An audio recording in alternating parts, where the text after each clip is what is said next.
I'm 80 years old, and my wife left me 1 year ago. No warning, no fight, no other man. She just left. Everyone asks me what happened. My sons ask, my friends ask. Even the lady at the grocery store who's known us for 30 years asks. And I tell them the same thing. I don't know. But that's not entirely true. There are things I know. Facts. Margaret is 75. We were married for 52 years. She moved into a small apartment downtown. She didn't take much. Some clothes, some furniture, a few boxes I never looked inside. She left on a Tuesday morning while I was at a doctor's appointment. When I came home, half the house was simply gone. What I don't know is harder to explain. I don't know when she decided. I don't know if it was sudden or if she'd been planning it for years. I don't know what I did wrong exactly. Though I'm starting to understand that might be the problem, the not knowing, the never asking. For the first few months after she left, I kept expecting her to come back. I'd hear a car door and think it was her. I'd wake up in the morning and reach across the bed, forgetting. I'd make too much coffee, set two places at the table. Then one day, I stopped expecting her. And that was worse. People think long marriages end because of something big, an affair, a betrayal, some dramatic rupture that tears everything apart. But ours didn't end that way. Ours ended quietly.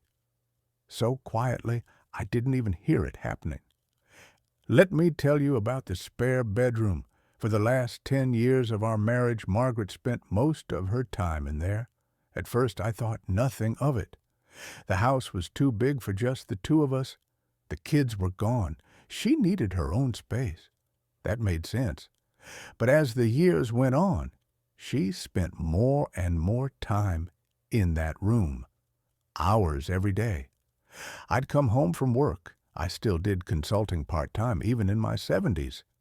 And she'd be in there with the door closed. Not locked, never locked, just closed. I never opened it. I'm not sure why. Maybe I thought I was respecting her privacy. Maybe I was afraid of what I'd find. Maybe I just didn't care enough to be curious. She'd come out for dinner. We'd eat together, usually in silence. Not angry silence, just empty silence. The kind of silence that builds up between two people who have run out of things to say to each other. Then she'd go back to the spare bedroom, and I'd watch television until I fell asleep in my chair. This went on for years. Sometimes at night, I'd walk past that room and see light under the door. I'd hear small sounds, movement. Once I thought I heard her talking to someone, but when I listened closer, it was just her voice. Talking to herself, maybe, or on the phone. I never asked. I never asked about a lot of things. There was a period, maybe 3-4 years ago, when she started going out more. Not to see friends, or at least not friends I knew about. She'd leave in the morning and come back. In the evening, she'd have this look on her face. Not happiness exactly. Something else. Something I couldn't name. "Where were you?" I'd ask. "Out," she'd say. And that would be the end of the conversation. I could have pressed. I could have asked more questions. But there was this understanding between us, unspoken, but solid. We didn't push. We didn't pry. We existed in parallel, two people who shared a space but not a life. I thought that was normal. I thought that's what marriage became after 50 years. Comfortable distance, routine, predictability. Then one evening, she came home with paint under her fingernails. I noticed it while we were eating dinner. Small flecks of blue and yellow, staining the edges of her cuticles. She saw me looking and pulled her hands into her lap.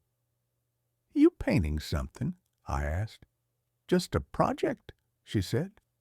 I nodded and went back to my food. Looking back, that might have been the moment. The moment I could have asked what project. The moment I could have shown interest. The moment I could have opened a door that had been closing for years. But I didn't. I just nodded. The paint under her fingernails became a regular thing.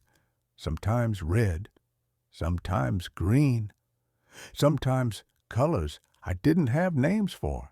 And I kept nodding, kept not asking. One Saturday morning, I woke up and she wasn't in the house. Her car was gone. She left a note on the kitchen table. Running errands. Back later. She came back 6 hours later. I was in my chair, watching golf. Long errands, I said. Yes, she said. And that was it. This happened more and more frequently. She'd disappear for half a day, sometimes a full day, always with a vague explanation, always with that look on her face, that thing I couldn't name. Our sons noticed. At Christmas, the oldest one pulled me aside. Dad, is Mom okay? Of course, I said. Why? She seems different. Different how? He shrugged. I don't know, just different. Have you talked to her? We talk, I said. But we didn't. Not really. We exchanged information. We coordinated schedules. We discussed practical matters. But we didn't talk. About 6 months before she left, something changed. She stopped closing the door to the spare bedroom, started leaving it open like an invitation, like she wanted me to look inside. I never did. I'd walk past and glance in, see easels and canvases and jars full of brushes, but I never stopped, never stepped inside, never asked what she was working on. Why didn't I? I've asked myself that question 1,000 times this past year. I think I was afraid, not of what I'd find, but of what it would mean. If I looked, if I asked, if I showed interest, I'd have to admit that I didn't know my wife anymore, that maybe I never did. And that was too big a thing to face.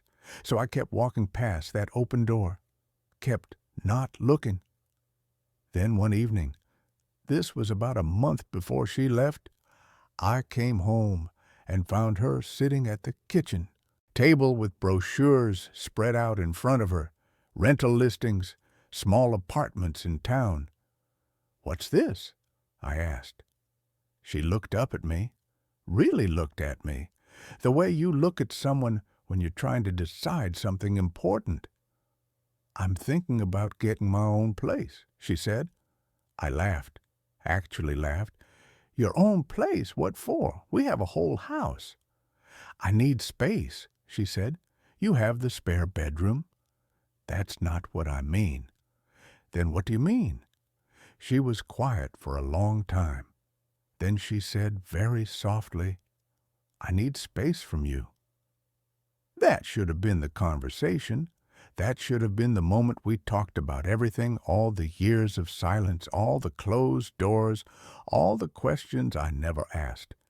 But instead I said, that's ridiculous, and walked away. 3 weeks later, she was gone. I didn't try to stop her. I don't think I knew how. For months afterward, I was angry, confused. I felt betrayed, though I couldn't articulate what the betrayal was. She hadn't cheated. She hadn't lied. She'd just left. Our sons tried to explain it to me. They'd talked to her. They understood something I didn't. Dad, my middle son said, when's the last time you asked Mom about her life? I know about her life, I said. We've been married 52 years. That's not what I asked. I couldn't answer him. The truth started coming together slowly. Pieces of information from the kids, small admissions from Margaret during brief, awkward phone calls. She'd been painting for years, teaching herself at first, then taking classes, then teaching classes of her own. She'd rented a small studio space downtown 3 years ago. She'd been building a whole life, a whole identity, separate from me, separate from our marriage, and I never noticed. No, that's not right. I noticed. I just didn't care enough to ask about it. Last month, I finally went to see the studio. I don't know what I was looking for. Closure, maybe. Answers. It's a small space on Oak Street. The window was full of paintings. I stood outside for a long time, looking at them. Landscapes, portraits, abstract pieces with colors that seemed to move even though they were still. They were beautiful. I didn't know she could do that. Make something beautiful. Through the window, I could see her teaching a class. 6 or 7 women, all older, standing at easels. Margaret was walking between them, offering guidance, laughing at something someone said. I watched her for 20 minutes. She never looked toward the window, never saw me standing there, and I realized something that made my chest tight. She looked free. That's the thing I couldn't name before, that look on her face when she come home during those last years. Freedom, or the beginning of it. She'd been trying to become someone, and I'd been trying to keep her as she was. I didn't do it consciously. I never told her she couldn't paint, or couldn't rent a studio, or couldn't have her own life. But I didn't encourage it either. I didn't ask about it. I didn't show interest. I didn't make space for it in our life together. Every time she came home with paint under her fingernails, every time she left that door open, every time she tried to share this new part of herself, I turned away, not out of malice, out of something worse, indifference. I thought marriage was about stability, routine, knowing what to expect from each other. I thought after 50 years we were supposed to be settled, fixed, complete. But she wasn't fixed. She was growing, changing, becoming, and I wasn't interested in who she was becoming. I was only interested in who she'd always been, who I needed her to be. The woman who made dinner and kept the house and raised the children and asked nothing for herself. That was the wife I knew, the wife I was comfortable with, the woman who painted and taught and built a life beyond our marriage. That woman was a stranger to me, and instead of getting to know her, I ignored her, hoped she'd go away, hoped we'd go back to normal. She did go away, just not the way I expected. I'm 80 years old, and I spent 52 years married to a woman I never really knew. Not because she hid herself from me, but because I never asked her to show me who she was. Every closed door I walked past, every question I didn't ask, every moment of curiosity I didn't pursue, those weren't neutral choices. They were choices to stay comfortable instead of staying connected. Margaret didn't leave me for another man. She didn't leave me because she stopped loving me. She left me because she finally started loving herself more than she feared being alone. And she was right to leave. I don't know if I'll ever tell her that. We talk sometimes, briefly, about practical things. She's kind but distant, like I'm someone she used to know. Maybe that's what I am. The house is quiet now. The spare bedroom is empty. I opened the door finally about a month ago. Stood in the doorway and looked at the space where she'd spent thousands of hours becoming someone I never met. There was nothing left inside, just empty walls and afternoon light coming through the window. I stood there for a long time, trying to imagine what she'd been doing all those years, what she'd been thinking, what she'd been building, but I couldn't imagine it because I never asked. And that's the thing I'll carry for whatever time I have left. Not anger, not betrayal, just this. I had 52 years to know her, really know her, and I chose comfort instead. If you love someone, don't do what I did. Don't mistake routine for intimacy. Don't mistake silence for peace. Don't assume you know them just because you've been together a long time. Ask questions. Open the doors they leave open. Notice the paint under their fingernails. Let them grow, even if their growth takes them away from you. Even if it changes everything you thought you knew. Because the alternative is what I have now. A house full of furniture and no one to share it with. A marriage that lasted 52 years and ended because I never learned the most important thing. Love isn't about keeping someone the same. It's about celebrating who they become, even if, especially if, they become someone you never expected.